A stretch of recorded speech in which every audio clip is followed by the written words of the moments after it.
दोस्तों welcome to विद्यालय IAS. आप सभी कैसे हैं?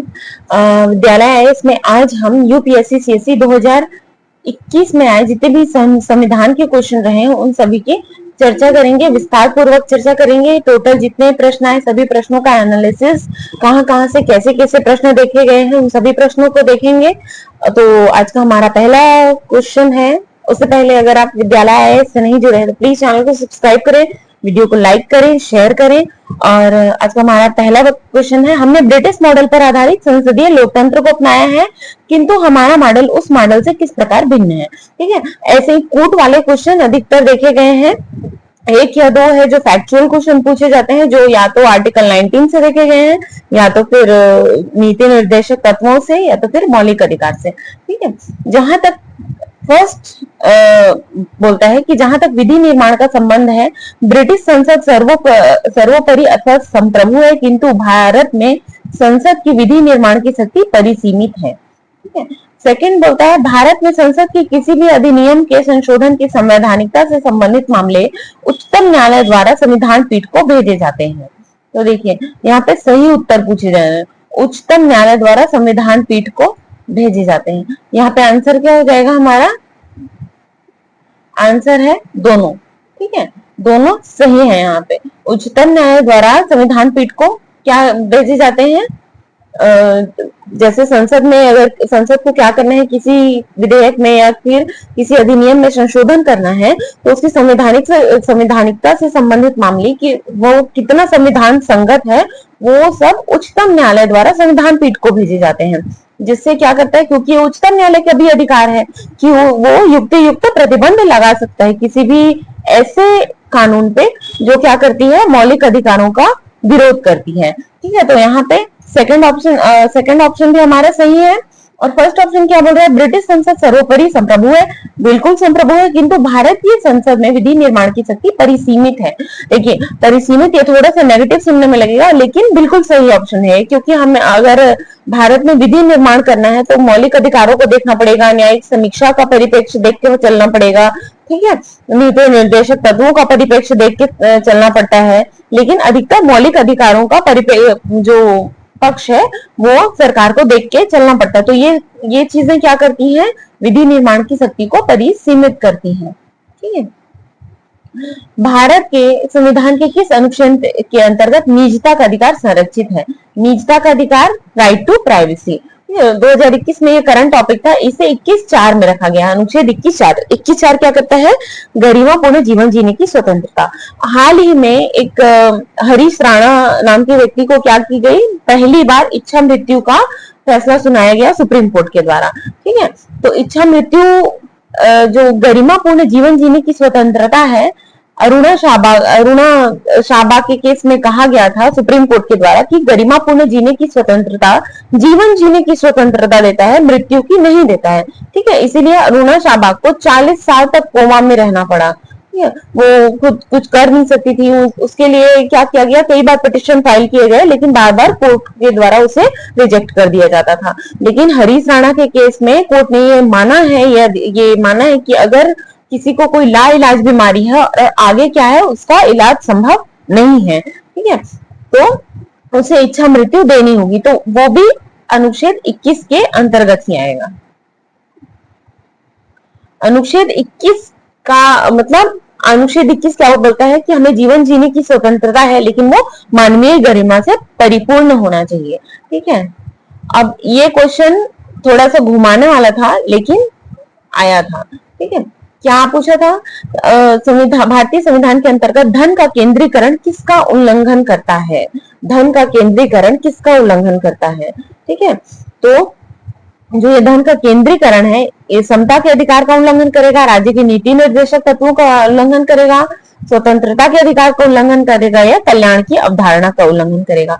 अब संविधान में 38 और 39, ठीक है, 38 और 39 क्या बोलता है? आर्थिक स्वतंत्रता का अधिकार देते हैं हमें।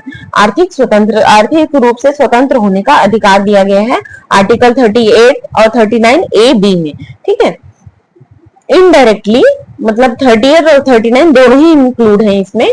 तो अगर आपको कहीं पर अनुच्छेद सवाल करता है तो एक साथ ये दोनों अनुच्छेद नहीं पूछेगा। ठीक है, 39A(b), ठीक है।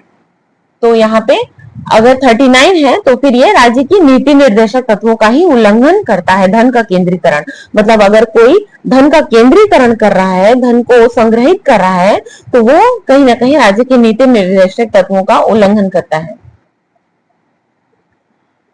देखिए आर्टिकल 39 इसको डिटेल भी करता है। आर्टिकल 39A सभी नागरिकों को जीविका के पर्याप्त साधन प्राप्त करने का अधिकार। फिर बी कहता है सामूहिक हित के लिए समुदाय के मौलिक साधनों का समवितरण।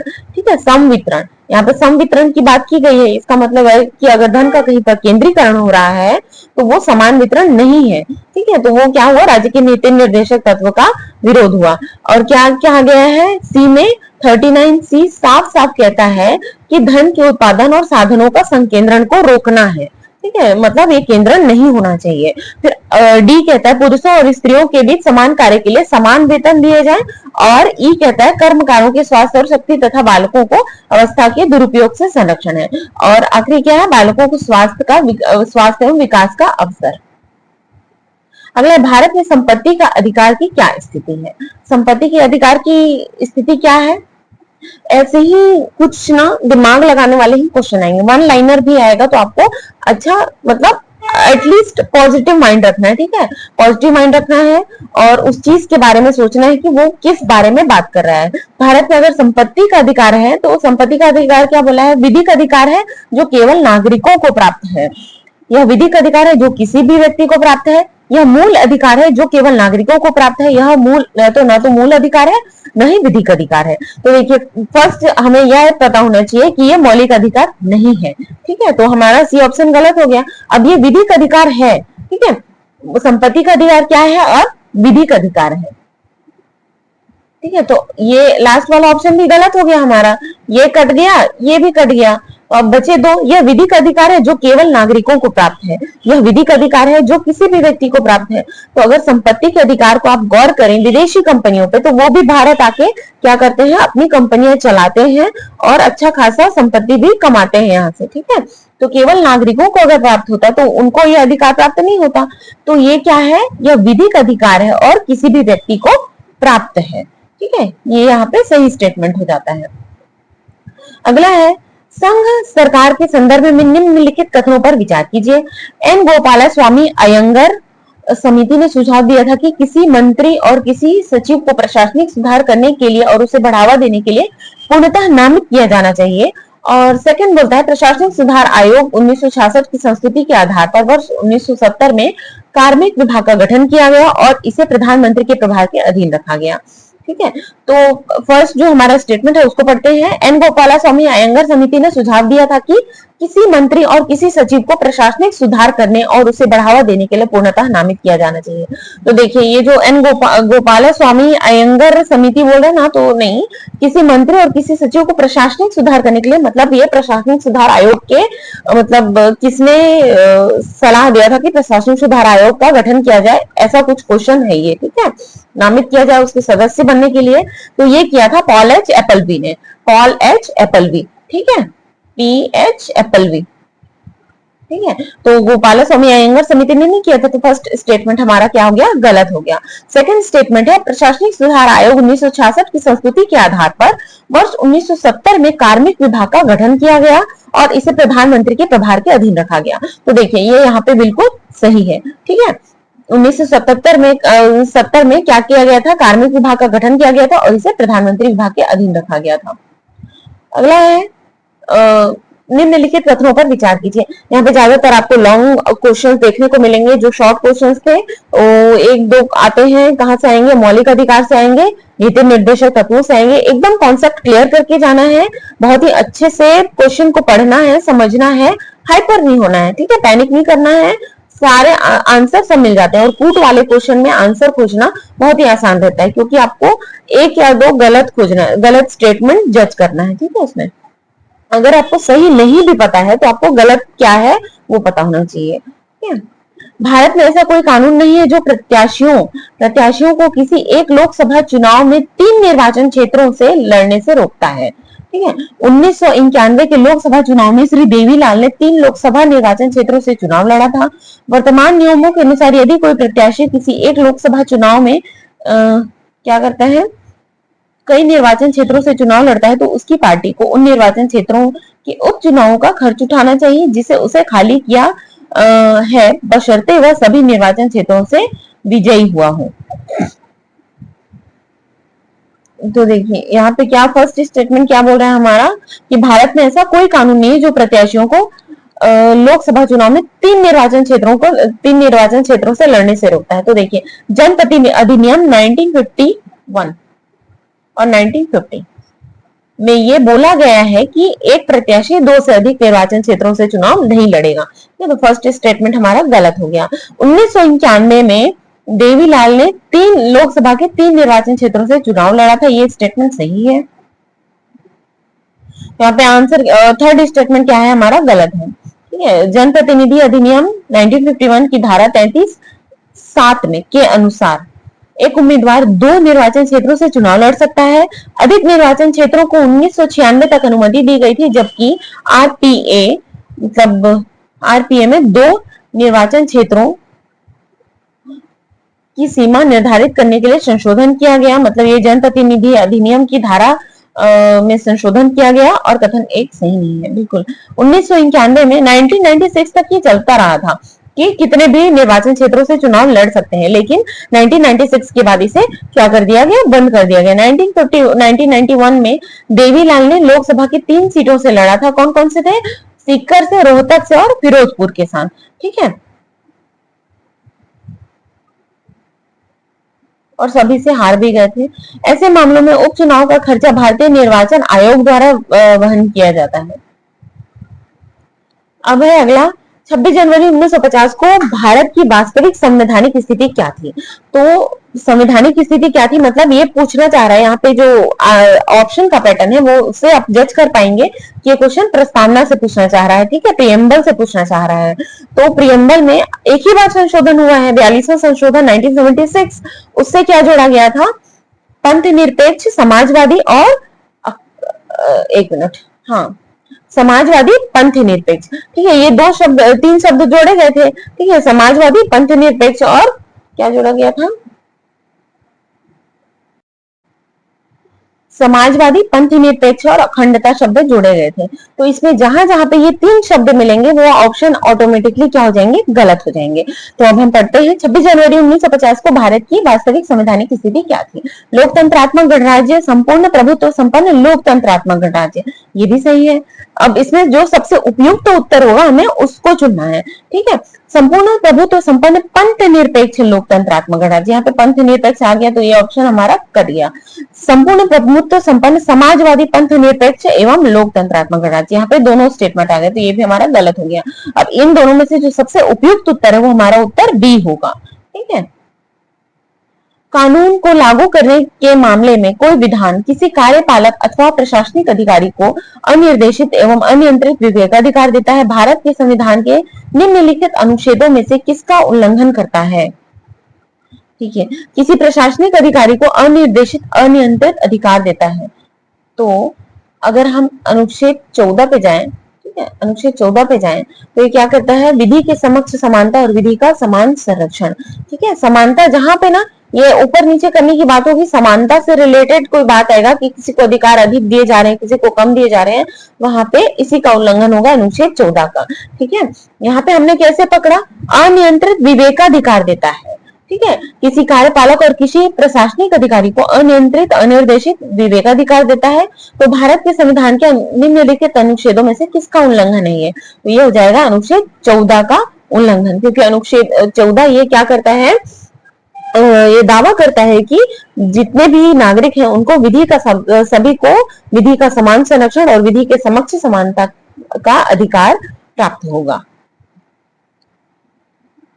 अगला है, भारत के संदर्भ में निम्नलिखित कथनों पर विचार कीजिए। जब एक कैदी पर्याप्त आधार पर प्रस्तुत करता है तो ऐसे कैदी को पैरोल मना नहीं किया जा सकता, क्योंकि वह उसके अधिकार का मामला बन जाता है। कैदी को पैरोल पर छोड़ने पर राज्य सरकारों के अपने नियम हैं। तो कौन सा सही है? देखिए, कैदी को पैरोल देना है या नहीं देना है ये वो डिसाइड नहीं करेगा। ठीक है ना, तो उसका लॉयर डिसाइड करेगा।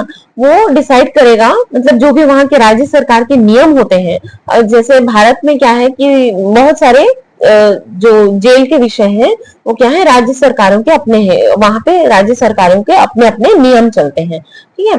तो अगर उस जेल के नियम के आधार पर वो पैरोल देना चाहते हैं तो वो दे सकते हैं, नहीं तो वो मना भी कर सकते हैं, ठीक है। मना नहीं किया जा सकता, ये स्टेटमेंट यहाँ पे गलत है, ठीक है।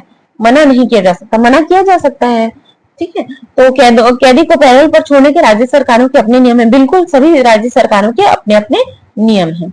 अगला है इसकी व्याख्या अगर हम देख लें तो यह एक कैदी को सजा के निलंबन के साथ रिहा करने की व्यवस्था है। इसमें कैदी की रिहाई सशर्त होती है, जो आमतौर पर कैदी के व्यवहार पर निर्भर करती है, जिसमें समय समय पर अधिकारियों को रिपोर्टिंग की आवश्यकता होती है। पैरोल एक अधिकार नहीं है, ठीक है, पैरोल एक अधिकार नहीं है। इसे एक विशिष्ट कारण के लिए कैदी को दिया जाता है, जैसे परिवार में किसी अपने की मृत्यु, करीबी रिश्तेदार की शादी। इसमें कैदी को पैरोल देने से मना भी किया जा सकता है यदि सक्षम प्राधिकारी इस बात से संतुष्ट हो जाए कि दोषी को रिहा करना समाज के हित में नहीं है, ठीक है।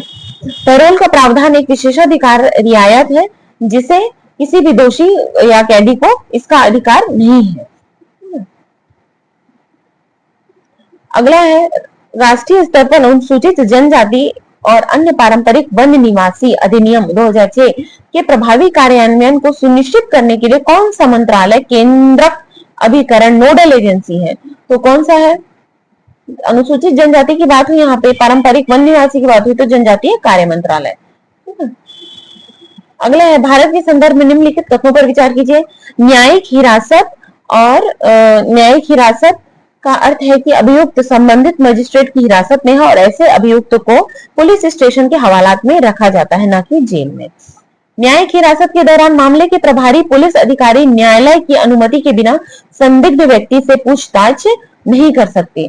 तो देखिए यहाँ पे दो चीजें होती हैं, ठीक है, दो चीजें होती हैं, न्यायिक हिरासत और एक होता है, एक पहले आप जेल समझिए और एक होता है न्यायिक हिरासत। जेल अलग होता है, पुलिस हवालात अलग होता है, ठीक है। पुलिस हवालात में किसी भी व्यक्ति को 24 घंटे से ऊपर के लिए नहीं रखा जाता है। 24 घंटे के अंदर अंदर उसे क्या किया जाना चाहिए, न्यायालय में प्रस्तुत किया जाना चाहिए, यात्रा का जो डिस्टेंस है उसे उसके समय को छोड़कर, ठीक है। तो वो जेल अलग होता है, पुलिस हवालात अलग होता है, और जो न्यायिक हिरासत होती है वो मजिस्ट्रेट के अंडर में आती है। और न्यायिक हिरासत में अगर जो भी व्यक्ति होता है उसे पुलिस के हवालात में नहीं, उसे जेल में रखा जाता है, ठीक है। तो यहाँ पे फर्स्ट स्टेटमेंट हमारा गलत है, न्यायिक हिरासत अलग होता है, पुलिस जेल अलग होता है, ठीक है। अब जब मजिस्ट्रेट के सामने वो आ गया तो अब यहाँ से जेल का काम और न्यायालय के वो अंडर में आ गया। अब यहाँ से जो पुलिस है उनका काम नहीं है, ठीक है। न्यायिक हिरासत के दौरान मामले के पुलिस अधिकारी न्यायालय की अनुमति के बिना संदिग्ध व्यक्ति से पूछताछ नहीं कर सकते, बिल्कुल नहीं कर सकते। एक बार वो मजिस्ट्रेट के सामने गया, न्यायालय के सामने गया, तो जो पुलिस अधिकारी है जिसके अंडर में ये केस आया है वो पहले कोर्ट से अनुमति लेंगे कि उसे उस व्यक्ति से पूछताछ करना है, ठीक है। उसके बाद अगर कोर्ट अनुमति देगी तो उसे वो रिमांड में ले सकते हैं, नहीं तो पूछताछ करने के लिए अधिकतर रिमांड में ही लिया जाता है, ठीक है। रिमांड का मतलब क्या होता है कि वो मजिस्ट्रेट के सामने गया, मजिस्ट्रेट से पुलिस क्या करते हैं, परमिशन लेते हैं और फिर उसे वापस अपने अंडर में लाते हैं और उससे पूछताछ करते हैं, ताकि मतलब क्या किया जा सके, जांच किया जा सके, ठीक है। तो यहाँ पे ऑप्शन 2 हमारा सही हो जाएगा। अगर भारतीय न्यायपालिका के संदर्भ में निम्नलिखित कथनों पर विचार कीजिए। अब यूपीएससी प्री में अगर आपको समझ में आएगा तो मतलब सिर्फ किसी अनुच्छेद को पढ़ना या काफी नहीं है, एनालिसिस बहुत जरूरी है, ठीक है। अगर आप लक्ष्मीकांत सर की बुक को पढ़ भी रहे हैं और एनालिसिस नहीं कर पा रहे हैं, उसमें सही गलत को जज नहीं कर पा रहे हैं, लाइन टू लाइन क्या कहना चाह रहे हैं क्या नहीं कहना चाह रहे हैं, इस बात को जज करना बहुत ही ज्यादा जरूरी है, ठीक है। तो भारत के राष्ट्रपति की पूर्वानुमति से भारत के मुख्य न्यायमूर्ति, ठीक है, न्यायमूर्ति द्वारा उच्चतम न्यायालय के से सेवानिवृत्त किसी न्यायाधीश को उच्चतम न्यायालय के न्यायाधीश पद पर बैठने और कार्य करने हेतु बुलाया जा सकता है। मतलब जो सेवानिवृत्त न्यायाधीश हैं, सेवानिवृत्त जो क्या कर चुके हैं, रिटायर हो चुके हैं, अगर कोर्ट में ज्यादा काम है तो उन्हें वापस बुलाया जाता है या वापस बुलाया जा सकता है, ये बोलना चाह रहे हैं, ठीक है। भारत के किसी भी उच्च न्यायालय को अपने निर्णय के पुनरावलोकन की शक्ति प्राप्त है, जैसा कि उच्चतम न्यायालय के पास है। तो यहाँ पे क्या है, एक मिनट, तो यहाँ पे क्या कहना चाह रहा है कि जैसे क्या होता है कि भारतीय संविधान में अगर आप न्यायपालिका पढ़ेंगे तो वहां पे ये लिखा गया है कि अगर कोर्ट का काम ज्यादा है तो सेवानिवृत्त न्यायाधीशों को भी वापस बुलाया जा सकता है। बिल्कुल सही है, ठीक है।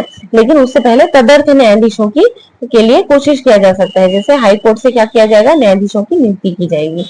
भारत में किसी उच्च न्यायालय को अपने निर्णय के पुनरावलोकन की शक्ति प्राप्त है, जैसा कि उच्चतम न्यायालय के पास है।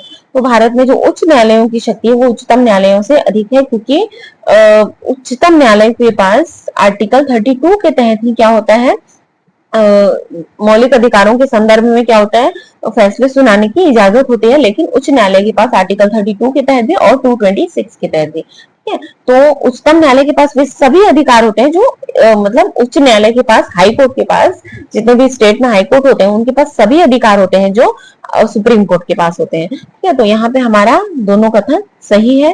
तो टोटल 2021 में 12 क्वेश्चन आए थे, तो हमने 12 के 12 क्वेश्चन को डील कर लिया है। अगर आपको ये वीडियो अच्छा लगा हो तो प्लीज चैनल को सब्सक्राइब करें, वीडियो को लाइक करें, शेयर करना ना भूलें। और थैंक यू फॉर वॉचिंग।